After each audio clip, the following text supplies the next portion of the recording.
안녕하세요. 8조 오세원입니다. 사실 발표하실 분이 한 분 더 계신데 그분은 7슬라이드쯤 제가 부르도록 할게요. 저희 조는 오늘 노력가만의 치법과 그 현대적 의에 대해서 발표를 해보도록 하겠습니다. 노력가만, 네, 여러분 시험 공부하면서 지겹게 보셨죠? 네, 노력가만은 심한 육체적 피로에 한사를 겸한 것입니다. 외감에 내상이 더해진 거라고 생각하면 좋겠네요. 증상으로는 발열, 두통, 오한 등이 있는데 이렇게 보면 증상은 감기랑 비슷하죠? 노력가만을 세분하자면 노건이 심한 것과 한사가 심한 것으로 나눌 수 있겠네요. 그중 노건이 심할 때는 화해와 보음으로써 치료한다고 나와 있고요. 또 한사가 심할 때는 해산으로서 치료한다고 나와 있습니다. 아니 도대체 화해 보음이 뭔가요? 아니 해산은 또 뭐고요? 옆에 있는 이상한 한자는 뭔가요? 그 궁금증은 잠시 후에 풀어드리도록 하겠습니다. 여기서 이 노력가만 치료법이 장계빈이 제시한 것 외에 어떤 것이 있는지 원전을 통해서 다른 케이스를 알아보고 싶었고요. 이 노력가만이란 질병에 걸려서 만약 한의원이나 병원을 방문한다면 요즘엔 어떤 방식으로 치료하는지 알고자 저희가 주제를 이렇게 선정하게 되었습니다. 팀 활동 기록입니다. 주제 선정하고 저희가 꽤 오래 조사를 했죠. 네, 그걸 토대로 줌으로 토론을 2차례 진행을 했고요. 사실 이게 토론 시간 끝나고 나서야 맞다 이거 궁금했는데 이런 상황이 있거든요. 그럴 때는 저희가 또 단톡을 파서 따로 서로 의논하기도 했습니다. 네, 각자 역할 분담인데요. 저는 감히 말하건대 이번 역할 분담이 거의 이제 황금 비율이 아니었나 생각합니다. 각자의 활약이 궁금하시다면 일시정지 하시고 저희의 활약상을 감상하시기 바랍니다. 자, 이제 본론으로 들어가 보겠습니다. 피곤하거나 과로가 쌓여서 병이 된 것이 노건상. 이렇게 원전 시간에 배웠죠? 이 노건상은 2가지로 나누어지는데 이것이 노발과 노력가만인데요. 이 중에 노력가만이 바로 저희 발표 주제가 되시겠습니다. 노력가만은 외부의 사기가 노건상에 더해지면서 생기는 것입니다. 노력가만은 내상에 속하긴 하지만 외감처럼 외부의 사기에 영향을 받아 생긴다는 점에서 특이하다고 볼 수 있겠죠? 노력가만의 증상을 살펴보자면 발열, 한기를 싫어하는 오한, 두통, 그리고 환혈왕래 이런 증상이 나타납니다. 이 중에서 환혈왕래 설명을 드리자면 추웠다가 열이 났다 하는 것이 번갈아 나타나는 증상이고요. 노건내상으로 인한 환혈왕래는 음양이 모두 허하거나 음이 허하고 양이 성해서 나타나는 증상으로 볼 수 있습니다. 반면 노력가만 중에 한사가 심할 때의 증상은 오한, 발열, 두통, 신통, 맥긴 정도로 볼 수 있겠습니다. 자, 그럼 이 노력가만을 어떻게 치료하느냐? 이거 중요하겠죠.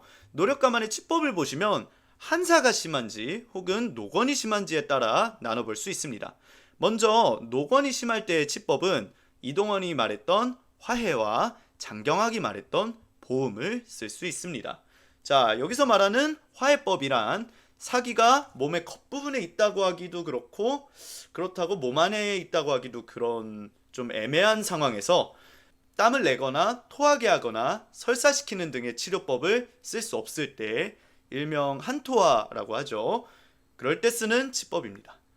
이에 해당하는 처방으로는 보중익기탕이 있는데 이건 뒤에서 자세히 보시겠습니다. 보음법이란 말 그대로 음을 보해주는 건데요. 몸속의 음에 해당하는 정이나 혈이 허할 때 음을 보해서 치료하는 것입니다. 이에 해당하는 처방인 장경학의 보음익기전도 조금 있다가 김소연 씨가 설명해 주실 거예요. 한사가 심할 때는 어떻게 하느냐? 바로 해산입니다. 해산법이란 것은 과도하게 몸에 무리를 주지 않으면서 외부의 사기를 제거해주기 위해 가볍게 땀을 내주는 치법인데요. 이때는 정시호음, 일시호음, 이시호음, 삼시호음, 사시호음, 이음전, 대온중음 많죠? 이런 처방을 씁니다. 네, 제 발표는 여기까지고요. 앞으로 김소연 씨가 이어서 발표하시겠습니다. 감사합니다. 네, 안녕하세요. 다음 발표자 김소연입니다. 지금까지 노력감안의 개념, 증상, 치법에 대해 알아보았고, 여기 노력감안의 처방부터는 제가 발표하겠습니다. 먼저 노력감안이라는 개념을 처음 제시한 경학전서의 처방을 구체적으로 살펴보겠습니다.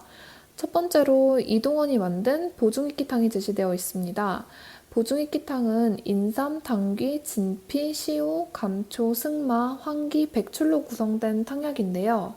피로, 미열, 식은땀, 두통, 식욕부진, 오한 또는 중기하암으로 설사, 탈항 등의 증상이 있는 데 씁니다. 장경학은 보중익기탕이 기를 보해주는 약이기 때문에 과로와 피곤으로 몸이 음이 상하여 정과 혈이 병든 경우에는 적절하지 않다고 판단했습니다. 이러한 생각을 바탕으로 그가 지은 처방이 바로 경학전서에 소개되어 있는 보험익기전입니다. 보험익기전에는 숙지황, 인삼, 산약, 당귀, 진피, 시오, 감초, 승마, 생강이 들어갑니다. 이 처방은 평소에 음정이 부족한 사람이 감염성 질병에 걸려 열이 나는 것, 지나친 과로로 맥이 없고 식욕이 부진한 것, 미열이 나는 것을 치료합니다. 다음으로 저희가 조사한 결과 경학전서의 두 처방 외에도 노력감한 질환에 쓸 수 있는 처방들이 많았습니다. 첫 번째로 소개드릴 처방은 감이익기탕인데요. 이름에서 예상할 수 있듯이 이것은 보중익기탕을 기본으로 하여 감이한 처방인데 보중익기탕 약재들의 강활, 방풍, 황백을 추가해 만듭니다. 감이익기탕의 기본 효능은 힘을 쓰고 피곤한 상태에서 한사에 감염된 것을 치료하는 것인데 앞에 두 처방과의 차이는 여기에 더하여 비장과 미가 허약해 코가 막히는 것을 치료한다고 합니다. 또한 안면경련, 마비를 치료하는 효능도 있습니다. 노력감한 질환에 해당하면서 코막힘 증상이 있거나 안면경련이 있을 때 쓸 수 있습니다. 이 처방은 앞에서 설명드린 치법 중 화해법에 가깝습니다. 두 번째 처방은 백출부자탕인데요. 내상으로 인해 열이 생기는 경우 몸이 허한 것이 원인이므로 따뜻한 성미의 약으로 화해 또는 해산해야 하는데 증상이 비슷하여 헷갈리기 때문에 의사가 외감으로 오해하고 치료하는 경우가 있습니다. 몸이 허한데 공격적인 치료를 하면 몸이 되려 한사의 공격을 받게 됩니다. 이럴 때 백출부자탕을 사용합니다. 백출부자탕에는 당연히 백출과 부자가 들어가고 그 외에 창출, 진피, 후박, 반화, 적봉령, 택사, 절영 6개가 들어갑니다. 이 약은 위염이나 뼈마디가 저리고 온몸이 아프고 움직일 수 없는 증세를 치료하는 것에도 효능을 보입니다. 하지만 주의할 점은 부자가 독성이 매우 강한 약재여서 처방에 있어서 환자의 체질, 증상의 심각성 등 여러 가지를 고려해야 한다는 점입니다. 첫째 처방은 신미화해산입니다. 외감에 내상을 겸하여 열이 나고 머리가 아프면서 기침을 하고 숨이 차며 식욕이 부진하고 땀을 흘리며 노곤할 때 주로 사용하는 처방입니다. 허약한 사람, 노인의 감기에 쓸 수 있다는 특징이 있습니다. 이름에 해산이 들어가지만 치법으로는 화해법에 가깝습니다. 신미라는 이름의 표현처럼 10가지 약재가 들어갑니다. 백출, 길경, 당귀, 진피, 지각, 방풍, 백작약, 후박, 인삼, 감초가 들어가며 복용할 때는 생강과 총백을 조금 넣어 달여 마십니다. 네 번째 처방은 구미 강활탕입니다. 두통, 골절통이 있고 열이 나며 오한이 나고 땀이 안 나며 맥이 부긴할 때 주로 사용합니다. 원나라의 왕회장이 만든 처방인데 왕회장은 이동원의 제자로 동원의 학풍을 이어받아 온보를 주시했습니다. 그래서 구미강활탕도 화해법에 기반해 몸의 진기를 지키는 것을 기본으로 합니다. 다만 일반적인 화해법의 처방보다 조금 더 발산을 시킨다는 특징이 있는데 약재로는 강활, 방풍, 천궁, 백지, 창출, 황금, 생지황, 세신, 감초가 들어갑니다. 앞서 나온 처방을 살펴보면 다양한 약재가 쓰이는 걸 알 수 있는데 이런 약재들이 각각의 처방들 속에서 어떤 역할을 하는지 알아보고 또 비교해 보았습니다. 먼저 보기약인데 보기약은 원기를 보하고 진액을 생성하며 고탈합니다. 인상, 감초, 황기, 백출, 산약이 여기에 속합니다. 다음으로 보혈약인데 보혈약은 혈을 보하고 조화롭게 합니다. 월경과 관련된 부인방에 많이 사용됩니다. 이에 속하는 약재로는 당귀와 숙지향이 있습니다. 다음으로 청열해독탕입니다. 청열해독탕은 열을 내리고 습을 말리며 고섭작용을 합니다. 이에 속하는 것으로는 진피가 있습니다. 다음 발산 풍혈약입니다. 이는 땀을 내어 열을 흩뜨리고 시오와 승마가 여기에 속합니다. 발산 풍한약은 땀을 내어 한사를 흩트리고 강화할 생강, 부자가 이에 속하게 됩니다. 다음으로 노력 감안에 대해서 바라본 한의학과 의학의 시각 차이에 대한 토론 결과를 발표하도록 하겠습니다. 먼저 한의학에서는 노력 감안의 원인을 외감과 내상으로 인하여 사기를 흩어서라고 보는 반면 의학에서는 면역력 저하 및 바이러스 침입이라고 인식합니다. 노력 감안이라는 동일한 표현을 의학에서 사용하진 않기 때문에 노력 감안과 동일한 증상인 경우로 비교하여 확인했습니다. 또한 그 치법에서도 당연히 차이가 드러나는데 한의학에서는 노력 감안의 치료의 기준을 원기를 보충하는 것에 주로 초점을 맞춰서 다양한 처방을 하는 반면 의학에서는 진해제, 거담제나 항히스타민제를 사용하여 이를 치료하고자 합니다. 정리하자면 한의학에서는 외감과 내상으로 인해 원기를 보충하는 것으로 인체 전반의 건강 및 체력 자체를 기르는 형식이지만 의학에서는 감기와 유사한 증상에서 그로 인해 불편감을 느끼는 부분을 치료하는 방식이라는 점에서 노력 감안을 다르게 인식함을 알 수 있습니다. 다음으로 의학에서 바라보는 약제의 효능에 대해서 설명하도록 하겠습니다. 앞서 한의학에서는 신체 전반의 원기의 회복을 중요하게 보는 반면 의학에서는 특정 증상을 치료하는 것을 중요하게 본다고 설명드렸는데요. 그런 특정 증상들을 치료할 수 있는 약제의 세부적인 효능은 무엇이 있는지 말씀드리겠습니다. 효능으로는 항산화 효능, 소염 효능, 진통 효능, 해열 효능, 항히스타민 효능이 있습니다. 먼저 항산화 효능은 산화의 억제를 의미하며 지나친 활성산소가 만들어지지 않도록 하여서 세포의 노화를 방지하는 기능을 뜻합니다. 소염 효능은 말 그대로 염증을 가라앉히고 없앤다는 의미입니다. 진통은 환부의 통증을 느끼지 못하게 한다는 의미이며 해열은 열을 내린다는 의미입니다. 항히스타민의 의미는 먼저 히스타민은 알레르기 질환의 한 원인이 되는데 이런 알레르기 유발에 기량한다는 의미가 됩니다. 구미강활탕은 내상으로 인한 골절통과 관절통에 많이 사용됩니다.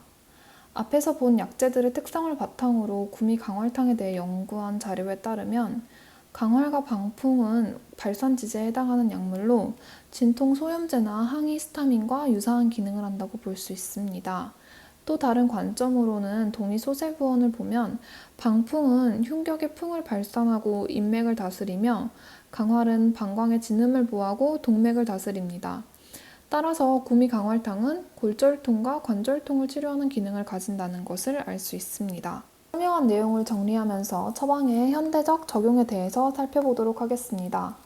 보중익기탕은 현재 저혈압, 만성위장염, 탈항 등 다양하게 사용됩니다. 현대는 빈곤으로 굶주리는 경우가 많지 않아서 최우선 증상을 피로에 두고 있습니다. 구미강활탕은 노건이 상안에 겸한 것에도 사용하지만 현재에는 앞서 본 것과 같이 슬관절 통증, 우라 통증에 많이 사용됩니다. 강활의 진통 소염의 기능으로 아토피나 피부염증에도 사용됩니다. 백출 부자탕은 상안을 치료하는 약이지만 현재는 통증으로 인한 신체 운동의 곤란에도 사용됩니다. 신미화해사는 약한 감기의 증상, 즉 콧물이나 인후통 등의 증상에 주로 사용합니다. 감이익기탕은 관절통에 사용합니다. 이와 같이 노건 내상의 처방들이 본초의 특성을 반영하여 다양한 현대적 적용으로 나타난다는 것을 알 수 있습니다. 마지막으로 저희 발표를 정리 및 요약해 보도록 하겠습니다. 장경학이 제시한 노력 감안의 정의는 내상이 심한 와중에 사기에 감촉된다는 것이었습니다. 이에 대한 경학전서의 처방은 보중익기탕과 보음익기전이었는데요. 이번 TBL 활동에서 조사한 결과 노력 감안에 동반되는 증상에 따라 적합한 처방이 이 두 가지만은 아닐 수도 있었습니다. 예를 들어 골절통이나 관절통이 동반될 경우 경학전서 처방보다 구미강활탕이 더 적합할 수 있었는데요. 이렇게 처방법 자체는 현대적으로 수정해서 적용할 여지가 많지만 기본적으로 외감병의 원인을 내상에서 찾았던 발상 자체는 매우 유의미한 발상이었다고 볼 수 있습니다. 현대의학적으로도 면역력 저하가 바이러스에 취약한 신체적 조건을 만들듯이 한의학에서도 평소 생활습관이나 과로, 피곤함이 외감병을 불러온다는 그런 개념이었던 것이었습니다.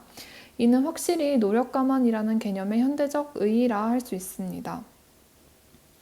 다음으로 저희 발표의 참고 문헌들입니다. 자료의 출처가 궁금하시다면 참조해 주시면 되겠습니다. 이상 8팀의 발표를 들어주셔서 매우 감사드립니다.